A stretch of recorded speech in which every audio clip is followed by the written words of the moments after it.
lot of effort to make sure that competing arguments for both sides get aired. So we have no pattern of polarization. I'll come back to that. The other thing is, the other criticism that is sometimes offered of group discussions, also based on jury studies, is that the high status people dominate. The highly educated people dominate. The people with money, the people with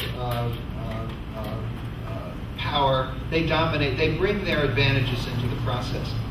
And we have studied this extensively. And it does seem to apply to juries. It does not apply to the deliberative poll, where we create a condition of such equality that everybody's voice matters. And if you think about it, on a lot of policy issues, ordinary people have a lot to say that the high status people may not know about. I mean, if you're talking about health care, it's the people who don't have health care who really have a lot to say to the people who do, that they may not have understood really what it's like not to have health care, or what it's like to send your children to bad schools, or what it's like to have to live with crime and be hassled by the police, and all these things. So very often there's no particular advantage in being rich and highly educated in these processes if you create a context of equality, which we do. So, yes? Just a quick question about... Yeah, do you want to give her the microphone, please?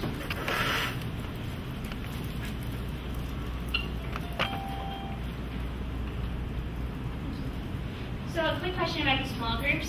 There tends to be research that suggests that people think extroverts are smarter, more informed, or something like that because of the fact that they speak up a little bit more. How in small groups do you facilitate getting everyone's opinion so that that dynamic doesn't skew the opinions that are ultimately informed? Yes, well, good. So we work very hard. We train the moderators, and you'll see a kind of a shortened version of that. We train the moderators to bring everybody into the discussion, to make sure that nobody dominates the discussion. And we have done studies.